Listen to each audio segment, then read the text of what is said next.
17.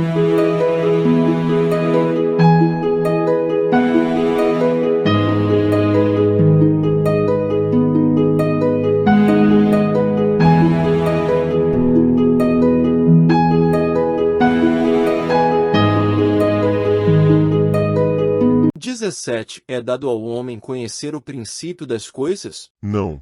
Deus não permite que ao homem tudo seja revelado neste mundo. 18. Penetrará o homem um dia o mistério das coisas que lhe estão ocultas? O véu se levanta a seus olhos, à medida que ele se depura, mas, para compreender certas coisas, são-lhe precisas faculdades que ainda não possui. 19. Não pode o homem, pelas investigações científicas, penetrar alguns dos segredos da natureza? A ciência lhe foi dada para seu adiantamento em todas as coisas, ele, porém, não pode ultrapassar os limites que Deus estabeleceu. Quanto mais consegue o homem penetrar nesses mistérios, tanto maior admiração lhe devem causar o poder e a sabedoria do Criador. Entretanto, seja por orgulho, seja por fraqueza, sua própria inteligência o faz joguete da ilusão. Ele amontoa sistemas sobre sistemas e cada dia que passa lhe mostra quantos erros tomou por verdades e quantas verdades rejeitou como erro. São outras tantas decepções para o seu orgulho. 20. Dado é ao homem receber,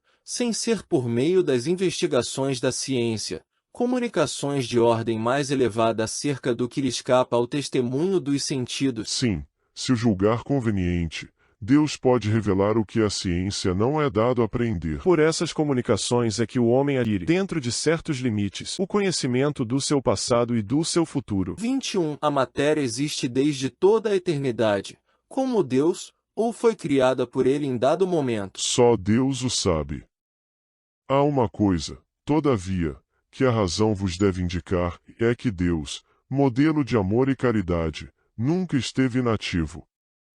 Por mais distante que logreis figurar o início de sua ação, podereis concebê-lo ocioso, um momento que seja? 22. Define-se geralmente a matéria como o que tem extensão, o que é capaz de nos impressionar os sentidos, o que é impenetrável. São exatas estas definições? Do vosso ponto de vista, elas o são, porque não falais senão do que conheceis. Mas a matéria existe em estados que ignorais. Pode ser, por exemplo, tão etérea e sutil, que nenhuma impressão vos cause aos sentidos. Contudo, é sempre matéria. Para vós, porém, não o seria. Que definição podeis dar da matéria? A matéria é o laço que prende o espírito, é o instrumento de que este se serve e sobre o qual, ao mesmo tempo, exerce sua ação. Deste ponto de vista, pode-se dizer que a matéria é o agente, o intermediário com o auxílio do qual e sobre o qual atua o espírito. 23. Que é o espírito? O princípio inteligente do universo. Qual a natureza íntima do espírito? Não é fácil analisar o espírito com a vossa linguagem. Para vós, ele nada é, por não ser palpável. Para nós, entretanto, é alguma coisa. Ficai sabendo que coisa nenhuma é o nada e o nada não existe. 24. É o espírito sinônimo de inteligência? A inteligência é um atributo essencial do espírito. Um e outro, porém, se confundem num princípio comum, de sorte que, para vós, são a mesma coisa. 25. O espírito independe da matéria, ou é apenas uma propriedade desta, como as cores o são da luz e o som o é do ar? São distintos uma do outro, mas a união do espírito e da matéria é necessária para intelectualizar a matéria. Essa união é igualmente necessária para a manifestação do espírito? Entendemos aqui por espírito o princípio da inteligência, abstração feita das individualidades que por esse nome se designam. É necessária a vós outros, porque não tendes organização apta a perceber o espírito sem a matéria. 26. Poder-se-á conceber o espírito sem a matéria e a matéria sem o espírito? Pode-se, é fora de dúvida, pelo pensamento. 27. Há então dois elementos gerais do universo, a matéria e o espírito. Sim, e acima de tudo Deus, o Criador, o Pai de todas as coisas. Deus, espírito e matéria constituem o princípio de tudo o que existe, a Trindade universal. Mas ao elemento material se tem que juntar o fluido universal, que desempenha o papel de intermediário entre o espírito e a matéria propriamente dita, por demais grosseira para que o espírito possa exercer ação sobre ela. Embora, de certo ponto de vista, seja lícito classificá-lo como elemento material, ele se distingue deste por propriedades especiais. Se o fluido universal fosse positivamente matéria, razão não haveria para que também o espírito não o fosse. Está colocado entre o espírito e a matéria, é fluido, como a matéria é matéria, e suscetível, pelas suas inumeráveis combinações com este sob a ação do espírito, de produzir a infinita variedade das coisas de que apenas conheceis uma parte mínima. Esse fluido universal, ou primitivo, ou elementar, sendo o agente de que o espírito se utiliza, é o princípio sem o qual a matéria estaria em perpétuo estado de divisão e nunca adquiriria as qualidades que a gravidade lhe dá. Esse fluido será o que designamos pelo nome de eletricidade? Dissemos que ele é suscetível de inúmeras combinações. O que chamais fluido elétrico, fluido magnético, são modificações do fluido universal, que não é, propriamente falando, senão matéria mais perfeita, mais sutil e que se pode considerar independente. 28. Pois que o espírito é, em si, alguma coisa, não seria mais exato e menos sujeito à confusão dar aos dois elementos gerais as designações de matéria inerte e matéria inteligente? As palavras pouco nos importam. Compete a vós formular a vossa linguagem de maneira a vos entenderdes.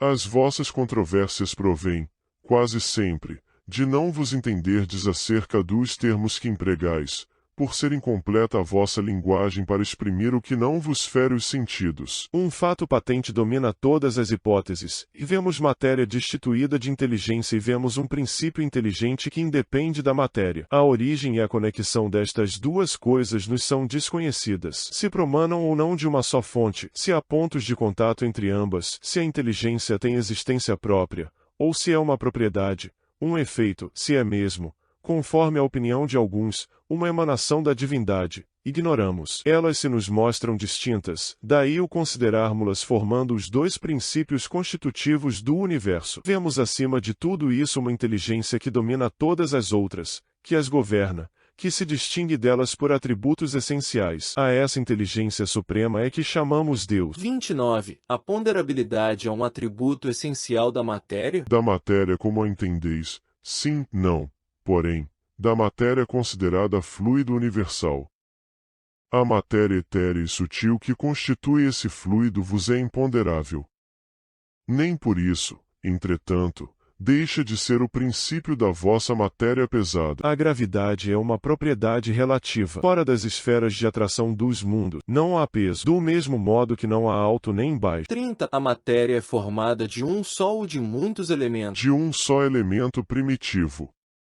Os corpos que considerais simples não são verdadeiros elementos, são transformações da matéria primitiva. 31. De onde se originam as diversas propriedades da matéria? São modificações que as moléculas elementares sofrem, por efeito da sua união, em certas circunstâncias. 32. De acordo com o que vindes de dizer, os sabores, os odores, as cores, o som, as qualidades venenosas ou salutares dos corpos não passam de modificações de uma única substância primitiva. Sem dúvida, e que só existem devido à disposição dos órgãos destinados a percebê-las. A demonstração deste princípio se encontra no fato de que nem todos percebemos as qualidades dos corpos da mesma maneira, e enquanto uma coisa agrada ao gosto de um, para o de outro é detestável, o que uns veem azul, outros veem vermelho, o que para uns é veneno, para outros é inofensivo ou salutar. 33. A mesma matéria elementar é suscetível de experimentar todas as modificações e de adquirir todas as propriedades? Sim, e é isso que se deve entender quando dizemos que tudo está em tudo. O oxigênio, o hidrogênio, o azoto, o carbono e todos os corpos que consideramos simples são meras modificações de uma substância primitiva. Na impossibilidade em que ainda nos achamos de remontar, a não ser pelo pensamento, a esta matéria primária, esses corpos são para nós verdadeiros elementos e podemos, sem maiores consequências, tê-los como tais, até nova ordem. Este princípio explica o fenômeno conhecido de todos os magnetizadores e que consiste em dar-se, pela ação da vontade, a uma substância qualquer, a água, por exemplo, propriedades muito diversas e um gosto determinado e até as qualidades ativas de outras substâncias. Desde que não há mais de um elemento primitivo e que as propriedades dos diferentes corpos são apenas modificações desse elemento, o que se segue é que a mais inofensiva substância tem o mesmo princípio que a mais deletéria. Assim, a água, que se compõe de uma parte de oxigênio e de duas de hidrogênio, se torna corrosiva, duplicando-se a proporção do oxigênio. Transformação análoga se pode produzir por meio da ação magnética dirigida pela vontade.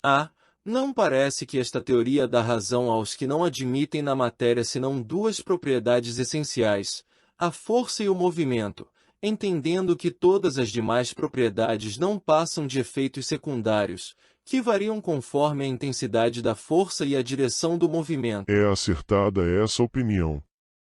Falta somente acrescentar, e conforme a disposição das moléculas, como mostra, por exemplo, um corpo opaco, que pode tornar-se transparente e vice-versa. 34. As moléculas têm forma determinada? Certamente, as moléculas têm uma forma, porém não sois capazes de apreciá-la. Essa forma é constante ou variável? Constante a das moléculas elementares primitivas, variável a das moléculas secundárias, que mais não são do que aglomerações das primeiras. Por quê? O que chamais molécula ainda longe está da molécula elementar. 35. O espaço universal é infinito ou limitado? Infinito. Supõe-no limitado, que haverá para lá de seus limites. Isto te confunde a razão, bem o sei, no entanto, a razão te diz que não pode ser de outro modo. O mesmo se dá com o infinito em todas as coisas. Não é na pequenina esfera em que vos achais que podereis compreendê-lo. Supondo-se um limite ao espaço, por mais distante que a imaginação o coloque, a razão diz que além desse limite alguma coisa há e assim, gradativamente, até ao infinito, porquanto, embora essa alguma coisa fosse o vazio absoluto, ainda seria espaço. 36. O vácuo absoluto existe em alguma parte no espaço universal? Não há o vácuo. O que te parece vazio está ocupado por matéria que te escapa aos sentidos e aos instrumentos.